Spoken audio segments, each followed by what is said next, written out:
Grove has lots to offer, including metal detecting. That's pretty cool. People like to walk their dogs and stuff along this beach too. It's a dog friendly beach. And then the houses are up there.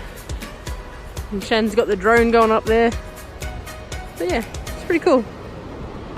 But it's all about the beach here at Ocean Grove. I don't know if I can... There goes Pooch out to the freezing water. Brrr.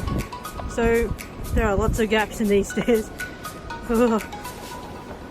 I was okay going down them. Going up. Look at the gap. Oh, I don't like it. Okay, guys, stop looking down now. Bye, guys. I recently learned that Shannon calls these birds bin chickens. I can understand why. You can take the kid out of Disneyland, but you can't do Disneyland. Stop. Please. Ocean Grove has lots of things to do.